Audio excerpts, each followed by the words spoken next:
موت کے وقت اس کو شربت پلایا جائے گا۔ میں کہ اگر یہ لوگ رجب میں ایک روزہ بھی رکھ لیتے کہ قیامت ہوگی تو پکار مچے گی، رجب کے ماننے والے کہاں ہیں؟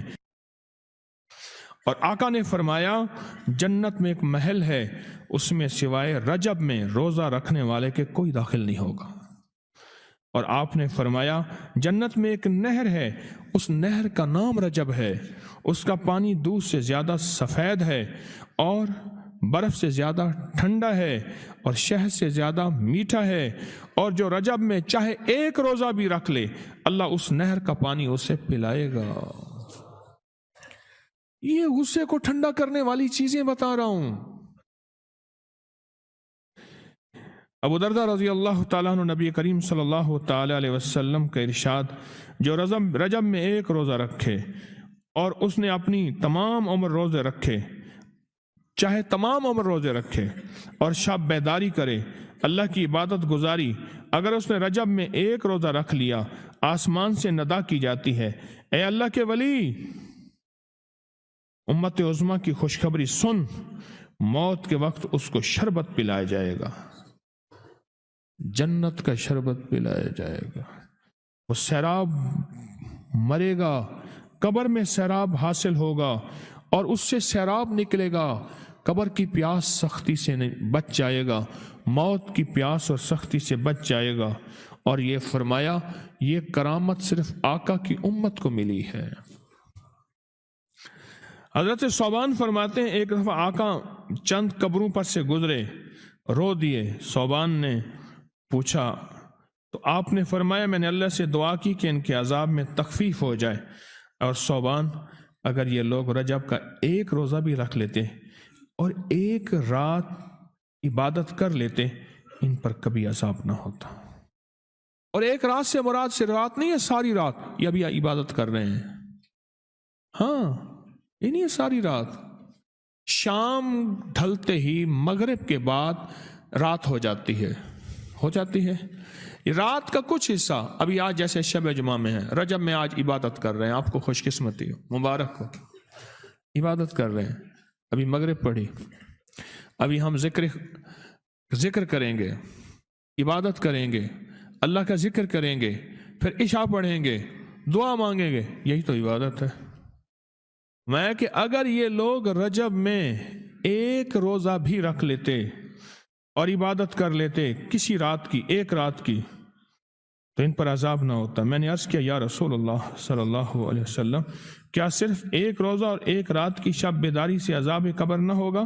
فرمایا ہاں، قسم ہے اس کی ذات کی جس کے قبضے میں میری جان ہے، کوئی مسلمان مرد ہو یا عورت ایسی نہیں رجب میں ایک روزہ بھی رکھ لے اور ایک رات کی شب بیداری کرے مگر اللہ اس کے لیے 1 سال کی عبادت لکھے گا جس میں اس نے روزہ رکھا اور شب بیداری ہے۔ 1 سال وہ جس میں ساری رات جاگا اور سارا دن روزہ رکھا، اتنا ثواب ملے گا۔ اور آپ نے فرمایا کہ اللہ کی طرف سے ایک منادی ندا کرتا ہے، اے رجب میں روزہ رکھنے والو، اللہ کی پناہ میں جنت میں داخل ہو جاؤ۔ اور ہاں فرمایا کہ قیامت ہوگی تو پکار مچے گی، رجب کے ماننے والے کہاں ہیں؟ اس وقت حجاب کے اندر سے ایک نور نکلے گا جس کے پیچھے سے جبرائیل، میکائیل، اسرافیل ہوں گے، یہاں تک کہ رجب کے ماننے والے اس نور سے گزر کر پہنچ جائیں گے جو ان کے لیے تیار کیا ہوگا اور اللہ کو سجدہ کریں گے۔ اللہ پاک فرمائیں گے تم اپنا سر سجدے سے اٹھاؤ، یہ سب دنیا میں ادا ہو چکے ہیں، اب منازل عزت کی طرف چلو، اب منازل عزت کی طرف چلو، اب منازل عزت کی طرف چلو۔ اللہ اکبر۔ اور فرمایا مغفرت ہوتی ہے اور اللہ انبیاء کی توبہ قبول کرتا ہے۔ اس رجب کے ایک روزے اور ایک تھوڑی سی عبادت سے اللہ اولیاء کو دشمنوں سے چھڑاتا ہے، اور 3 چیزیں اللہ کے ذمہ ہیں، معافی، باقی عمر کی عصمت، اور تیسری یہ کہ بڑی پیشی، یعنی روز قیامت پیاس نہیں لگے گی، روز قیامت پیاس نہیں لگے گی۔ یہ چھوٹی چھوٹی راتیں، یہ چھوٹے چھوٹے دن، یہ چھوٹے چھوٹے لمحے آتے ہیں، اور آتے اس لیے ہیں کہ ہمیں کچھ دے جائیں، اگر اس کا غصہ ہے بھی ٹھنڈا ہو جائے، اگر اس کی ناراضگی ہے بھی ٹھنڈی ہو جائے۔ اللہ اکبر۔ فرمایا، آپ فرماتے ہیں جبریل نے مجھے خبر دی ہے جب رجب کی پہلی رات ہوتی ہے اللہ ایک فرشتے کو حکم فرماتے ہیں اور وہ پکار کر کہتا ہے سن لو توبہ کے مہینے کا چاند نکل آیا۔ کس مہینے کا؟ اللہ اکبر۔ جبریل آواز دیتا ہے سن لو توبہ کے مہینے کا چاند نکل آیا،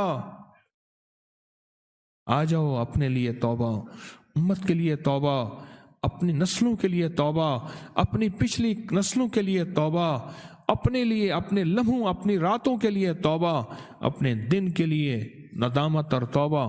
سن لو لوگو۔ جبریل کیا کہتے ہیں اور پکارتے ہیں کہ توبہ کے مہینے کا چاند نکل آیا، بس اس کے لیے بشارت ہے جو اس رجب کے مہینے میں استغفار کرتا ہے، اس کے لیے بشارت ہے جو رجب کے مہینے میں استغفار کرتا ہے۔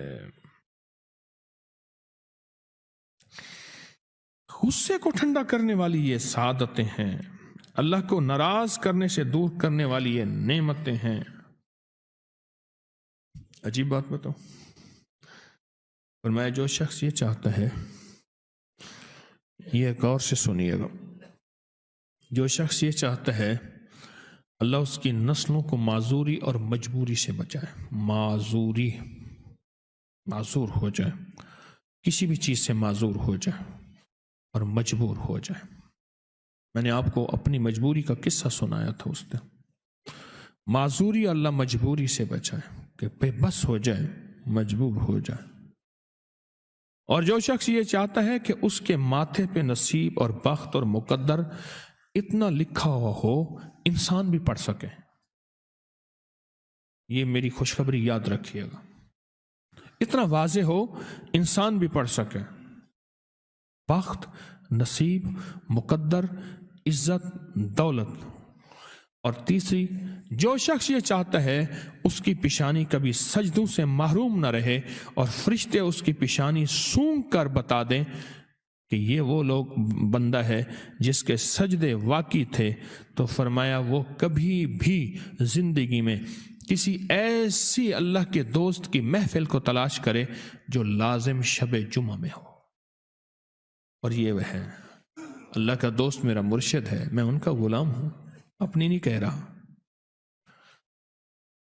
شب جمعہ، یہ شب جمعہ، جمعرات تسبیح خانے میں، اور پھر تسبیح خانے میں دعا ہوتی ہے، تھوڑی دیر کی یہ محفل ہوتی ہے۔ فرمایا آنے والے حضرات اور پوری دنیا میں اس میں شامل ہونے والے حضرات آن لائن، وہ اپنے بخت پیشانی پہ نصیب لکھواتے ہیں، سجدوں کی خوشبو بنواتے ہیں اور اللہ کے خزانوں سے پاتے ہیں۔ یہ وہ خوش قسمت ہیں جو شب جمعہ کا انتظار کرتے ہیں۔ کیا نصیب ہے، کیا مقدر ہے۔ آئے میں آپ کے خط کا ایک دوسرا حصہ بھی پڑھ کے سناتا ہوں، اور ہم ایسے ہی اللہ سے دوستی کریں۔ سنیں، ایک بار میں اور امی اپنی گندم کے کھیت خالی ہونے پر جو پیچھے بوٹی اور گھاس رہ جاتی اسے آگ لگا کے، کھیت تو خالی صاف کرنے کے لیے آگ لگائی، گندم کو نا کاٹ کے ایک چیزوں کو آگ لگا دیتے ہیں، یہی دانے صاف کر رہے۔ آگ گرمی کی وجہ سے اتنی جلدی پھیلنا شروع ہوئی کہ ہم دونوں ماں بیٹیاں گھبرا گئیں، آگ ان لوگوں تک نہ پہنچ جائے۔ ہم نے فوراً آگ کو واسطہ دینا شروع کر دیا، اے آگ تجھے حضرت ابراہیم کا واسطہ، جس طرح ان کو نمرود نے آگ میں ڈالا تھا اور ٹھنڈی ہو گئی تھی، اور بالکل اسی طرح ہم تجھے واسطہ دیتے ہیں اس اللہ کا جس کے ابراہیم پیغمبر ہیں، تو بھی ٹھنڈی ہو جا۔ ہمارا مقصد کسی کو نقصان پہنچانا نہیں، تو بھی اتنی ہی جلدی ٹھنڈی ہو جا۔ اچانک پورے کھیت کی آگ بجھ گئی، حیران ہو گئے، پورا کھیت شعلوں سے بھڑک رہا تھا۔ رحمت جوبن پہ آئی اور پریشانی ختم ہو گئی۔